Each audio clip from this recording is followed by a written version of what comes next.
Is it possible that we could be doing what God has called us to do, yet face a drying up of finances, resources, and support?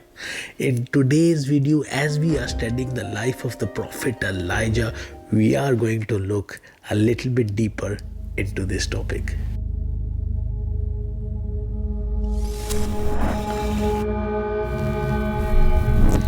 We are studying the life of the great prophet Elijah, and we see that no introduction about him is given. He just comes on the scene and he proclaims a drought in front of King Ahab, and this is such a difficult thing to do, such a daunting thing to do, such a dangerous thing to do. Yet Elijah does exactly what God tells him, and then the word of the Lord comes to him to go to Brook Kerith. We are studying his life in the book of 1 Kings chapter 17, and then the word comes to him to go to Brook Kerith, and the scripture says that it shall be that you shall drink from the brook, and I have commanded the ravens to feed you there.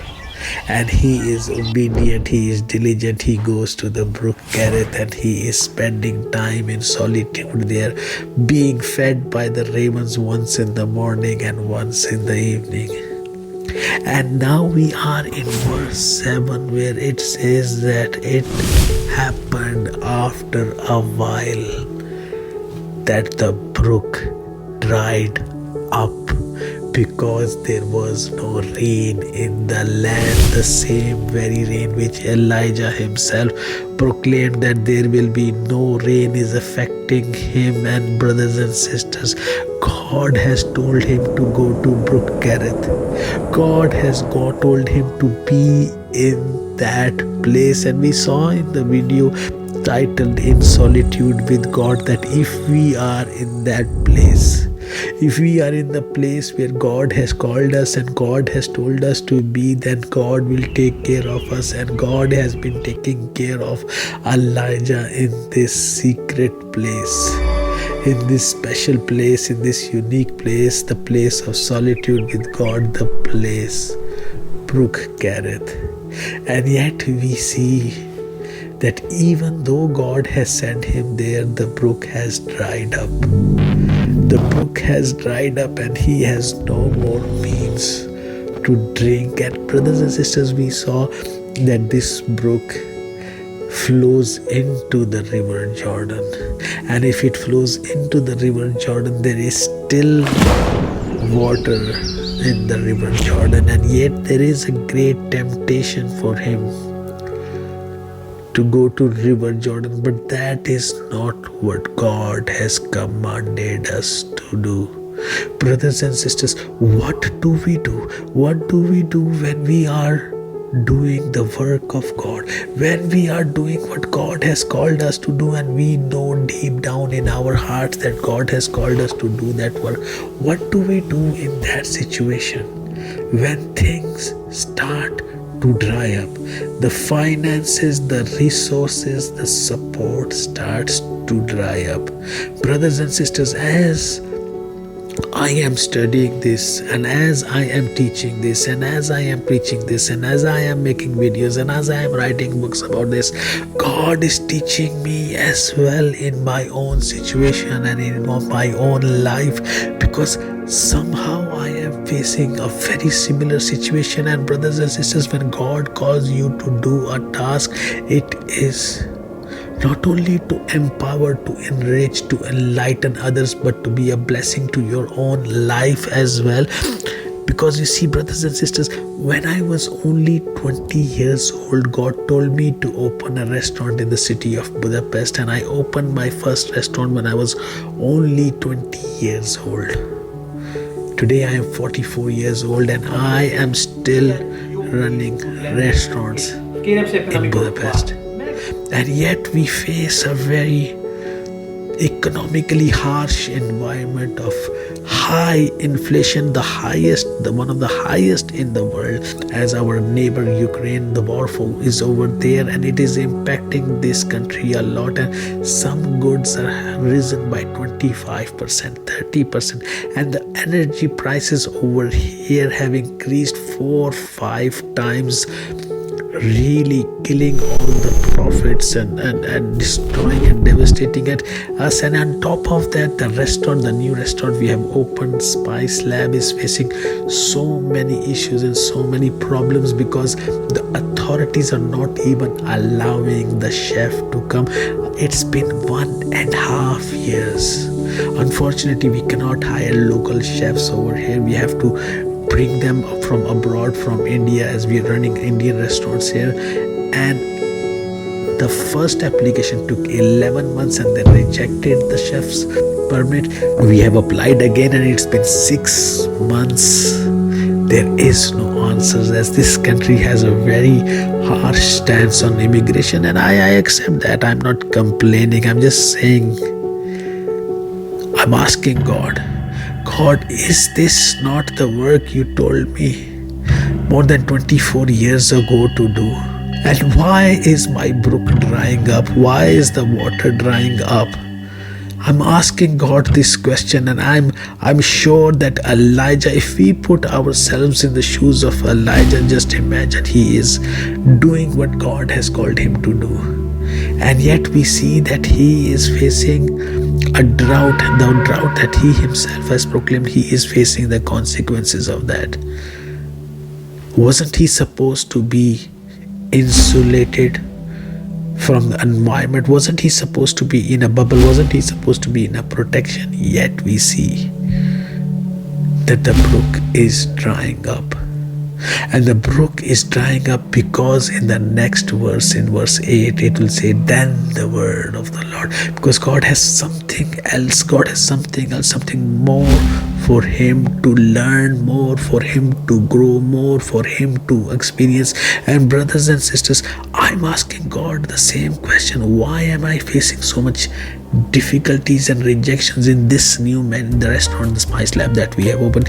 I have a 7-course meal. There are very unique dining experience which nobody else can create in the genre, in the Indian cuisine that I cook, presented in a modern European way, but a very traditional taste. And there seems to be no demand. What do you do when you put your heart and soul into something? There's no demand for it. The economics of the whole business are not working. What do you do when you are facing a drought, a drying up of brooks in your life? Brothers and sisters, we see that the Lord told Elijah that you have to go to Zarephath of Sidon, and I have commanded a widow to feed you over there. God has a different experience, a unique experience for him, where he is not only going to do miracles, he is going to experience miracles. He is going to experience a miracle in 2 miracles, in fact, in the house of that widow. And brothers and sisters, when things are drying up, and I'm asking God this question in my personal life, God, why are we facing so much harsh environment, so much difficulty? And God is saying, I'm going to take you to a different experience. I'm going to take you through a different journey. I'm going to take you on this process of learning. I'm going to take you on this process of growth, and bear with me. And as I'm asking God, what is my purpose? What am I supposed to do? And God is showing me very clearly that this is what you are supposed to do. Brook Kerith was for a season for Elijah. And then he had to continue his journey. And I believe God is teaching me.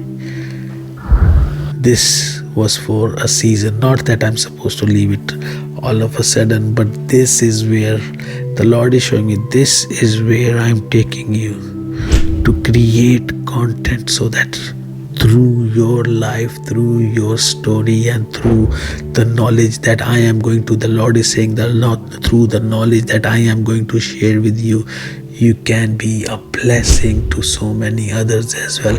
Brothers and sisters, we have to believe wholeheartedly what the scripture says in the book of Romans chapter 8 and verse 28. That all things work for good for those who love God, who are called according to His purpose. And if we are living our lives according to the purpose that God has given us, eventually everything is going to work for good. And even the harsh environment that we face, even the trials that we face, even the tribulations that we face, even the droughts that we face, even the financial difficulties and depleting of resources that we face are going to lead us to new experiences. They are going to lead us to new tasks that we are supposed to do.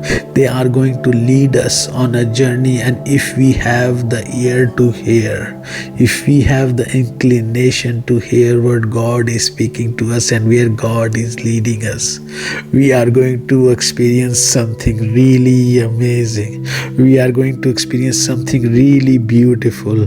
And I am so blessed already, although this is just the very start of my journey of making these videos, but it has already empowered and enriched my life so much, and I believe it is going to be a source of blessing for many others as well. So brothers and sisters, my encouragement for you today simply is, when you are facing a drought in your life, when you are facing a difficulty in your life, when you are facing some depletion in your life, stay steady, stay with the Lord.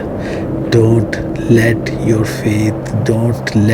faith be shaken, because this is the time that the devil will use to put depression in our mind. This is the time that the devil will use to put anxiety in my mind. This is the time when the devil will tell us, go to the river Jordan, and that we will not be in the place where the Lord wants, because the Lord is taking Elijah in the most unlikely place, as Sidon is where Jezebel comes from. He's taking him to the land of enemy. This is not something that a normal person would expect, but this is something where God is taking Elijah. And God is going to take you and me, brothers and sisters, on journeys and paths which we have not expected. But it is going to be a journey of joy, beauty, difficulties, but experiencing God's hand in those difficulties. May the Lord bless you if you face those droughts, those difficulties, those depletion of finances. Know this for sure, that the Lord is with you in each and every moment, for this is what He has promised, that I will never forsake you, I will never leave you, I will always be with you. God bless you, and I will see you in the next video.